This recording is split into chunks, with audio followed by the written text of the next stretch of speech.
লেখিকা সমাজকৰ্মী তথা হাতহৰি নামৰ স্বেচ্ছাসেৱী অনুষ্ঠানৰ প্ৰতিষ্ঠাপক মন্দিৰা বৰুৱাৰ জন্মদিন উপলক্ষে মহানগৰীৰ বেলতলাস্থিত মেট্ৰিক চিনেমা হলত এক বিশেষ অনুষ্ঠানৰ আয়োজন কৰা হয়। অনুষ্ঠানত দীপজ্যোতি শইকীয়াৰ পৰিকল্পনাৰে মুকলি কৰা হয় মন্দিৰা বৰুৱাৰ জীৱনভিত্তিক এক তথ্যচিত্ৰ। তথ্যচিত্ৰত মন্দিৰা বৰুৱাৰ জীৱনৰ সংগ্ৰামৰ বিভিন্ন দিশৰ অৱলোকন কৰে কেইবাগৰাকীও ব্যক্তিয়ে।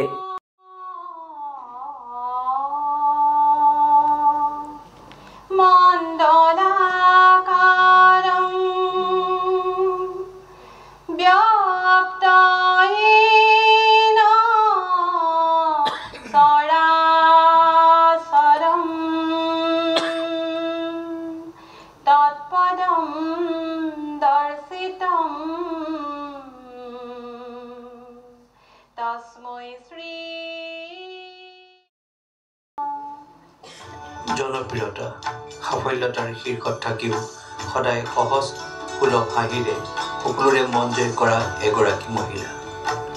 হাজাৰটা বাধা বিঘিনি খুনেওচি সাহসেৰে পৰিস্থিতিৰ মুখামুখি হৈ প্ৰত্যাহ্বান গ্ৰহণ কৰা, কাহানিও পৰাজয় স্বীকাৰ নকৰা এই মহিলাগৰাকীয়ে হৈছে ডক্টৰ মন্দিৰা বৰুৱা। প্ৰকৃতাৰ্থত এগৰাকী সাহসী। অনুষ্ঠানত আৰম্ভণিতে এটি বন্দনা পৰিৱেশন কৰে বিশিষ্ট শিল্পী তৰালি শৰ্মাই।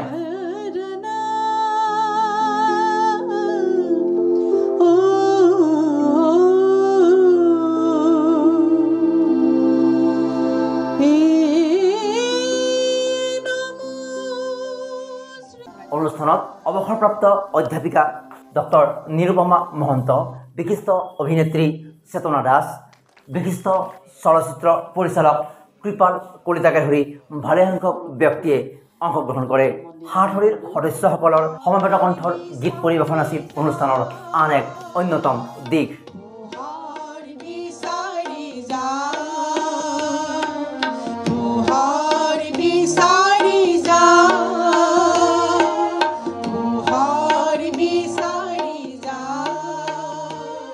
অনুষ্ঠানত নিজৰ ভাষণত মন্দিৰা বৰুৱাই তেওঁৰ জীৱনৰ বিভিন্ন দিশৰ অৱলোকন কৰে। একেটা অনুষ্ঠানতে অনুপ্ৰেৰণাৰ তৰফৰ পৰা ভালেসংখ্যক ব্যক্তিক সম্বৰ্ধনা জ্ঞাপন কৰা হয়। অনুষ্ঠানৰ সামৰণিত ডেমক্ৰেচি লাইভৰে হোৱা বাৰ্তালাপত উপস্থিত বিশিষ্ট ব্যক্তিসকলে মন্দিৰা বৰুৱাক শুভেচ্ছা জ্ঞাপন কৰে। লগতে মন্দিৰা বৰুৱাৰ জীৱনৰ সংগ্ৰামৰ অধ্যায় আন বহুতৰ বাবে আদৰ্শৰ কাৰণ হ'ব পাৰে বুলি সকলোৱে মন্তব্য কৰে। Bureau report, democracy live 24/7। Mandira Baruah ডাঙৰীয়ানীলৈ মোৰ জন্মদিনৰ শুভেচ্ছা জনালোঁ। কিছু তেখেতৰ ব্যক্তিগত জীৱন বা তেখেতৰ যিটো সংগ্ৰামী জীৱন, সেই সংগ্ৰামী জীৱনৰ বিষয়ে উমান আমি পাইছোঁ আৰু তেখেতৰ প্ৰেৰণাৰে উঠি অহা প্ৰজন্ম অনুপ্ৰাণিত হ'ব বুলি মই আশা কৰোঁ। মন্দিৰাৰ জীৱনটো যদি ফঁহিয়াই চাওঁ তেতিয়াহ'লে দুগুণে উৎসাহ পাওঁ জীয়াই থাকিবৰ কাৰণে। আৰু সদায় ভাল কাম কৰিছে, ভাল কামৰ সদায় মৰ্যাদাটো বৰ ভাল। তেখেতক মই জন্মবাৰৰ শুভেচ্ছা, আশীৰ্বাদ আৰু কি ক'ম আৰু তেখেতৰ জন্মদিনত আজি অনুষ্ঠানত উপস্থিত থাকি মই নিজকে গৌৰৱান্বিত হৈছোঁ। আজি মন্দিৰা বৰুৱা ডাঙৰীয়ানীৰ যিটো এটা অৱস্থা হৈছিলে, সংঘাতত তেওঁ জীৱন সংঘাতত থকা হৈছিলে, কিন্তু সেই সংঘাতক তেওঁ ব্যতিক্ৰমী চিন্তাৰে গ্ৰহণ নকৰিলে, নেগেটিভ চিন্তাৰে নল'লে, এটা পজিটিভভাৱে গ্ৰহণ কৰি তাৰ লগত যুঁজত তেওঁ জয়ী হ'ল। আজি তথ্যচিত্ৰখন নিৰ্মাণ কৰিলোঁ, তেখেতৰ আজি জন্মদিনো পালন কৰা হ'ল, তথ্যচিত্ৰখনো আমি মুকলি কৰিলোঁ আৰু আপোনালোকৰ সহযোগ পাই আমি আৰু ভাল লাগিল। আৰু এটা কথা আজি ভাল লাগিছে কি আমাৰ ইয়াতে প্ৰখ্যাত জনপ্ৰিয় শিল্পী তৰালি শৰ্মা বাইদেউ, ঠিক সেইদৰে ডক্টৰ নিৰুপমা মহন্ত বাইদেউ, তেনেকৈ প্ৰমুখ কেইবাগৰাকী বিশিষ্ট ব্যক্তি উপস্থিত আছিল। মই ভণ্টিৰ আজি জন্মদিনত শতসহস্ৰ ভগৱানৰ ওচৰত প্ৰাৰ্থনাৰে তেওঁৰ উজ্জ্বল ভৱিষ্যত আৰু কামনা কৰিলোঁ।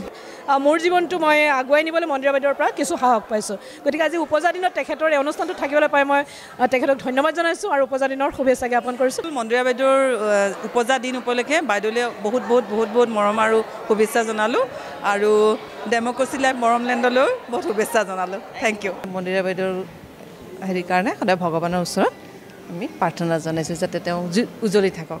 খুব ভাল লাগিলে আৰু বাইদেউলৈ আন্তৰিক শুভেচ্ছা হিয়া ভৰা মৰম যাচিলোঁ। ডক্টৰ মন্দিৰা বৰুৱা বাইদেউ সভানেত্ৰী, তেখেতৰ আজি জন্মদিন, গতিকে আমাৰ সাতখৰীৰ সকলো সদস্যই আজি দিনটো কিমান যে মানে আনন্দৰে ভৰা দিন ক'ব বুজাব নোৱাৰি। মন্দিৰা বৰুৱা বাইদেউক যেতিয়াৰ পৰা লগ পাইছোঁ তেতিয়াৰ পৰাই কিবা এটা আপোন ভাৱ তেওঁক দেখিলেই লাগে। খুব বেছি তেওঁৰ লগত কথা বতৰা নহয় যদিও এটা আন্তৰিকতা গঢ়ি উঠিছে আৰু আজি তেখেতৰ জন্মদিনত আহি খুবেই ভাল লাগিলে। আশা কৰোঁ তেওঁ আগলৈও এনেকৈ সামাজিক বহুত ভাল কাম কৰি যাওক। বাইদেউক অনুকৰণ কৰিছোঁ আৰু কৰিম। সাতখৰীৰ সদস্য হৈ মই থাকিম আৰু আছোঁ।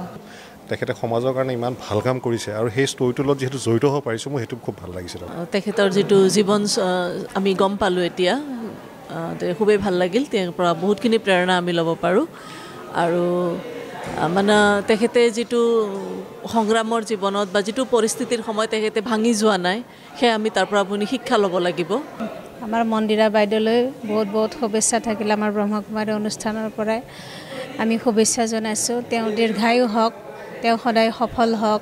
মই বৰুৱা মন্দিৰা বাইদেউৰ ৰোলটো কৰিছিলোঁ।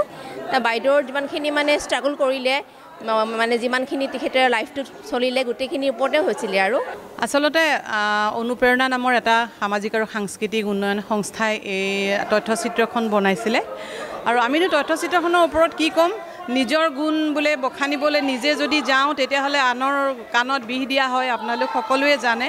কিন্তু মই ভাবোঁ তথ্যচিত্ৰখনত মোৰ জীৱনৰ যিখিনি উত্তৰণ হৈছে, ধৰক এন্ধাৰৰ পৰা পোহৰলৈ আৰু মৃত্যুৰ পৰা জন্মলৈ বুলিয়ে ধৰক, সেই সময়খিনিকেহে তেওঁ দাঙি ধৰিবলৈ চেষ্টা কৰিছে। আৰু ময়ো ভাবোঁ সেইখিনিৰ পৰা যদি কোনোবা উপকৃত হয়, কিশোৰ কিশোৰী বা নাৰী বা পুৰুষ যোনেই নহওক, যে জীৱনত হাৰ মানিব নালাগে। যদি তেওঁলোক কোনোবা উপকৃত হয়, মই তেতিয়া মোৰ জীৱনটো বা এই তথ্যচিত্ৰখন বনোৱাৰ যিখিনি কষ্ট সেইখিনি সাৰ্থক হ'ল বুলি ভাবিম।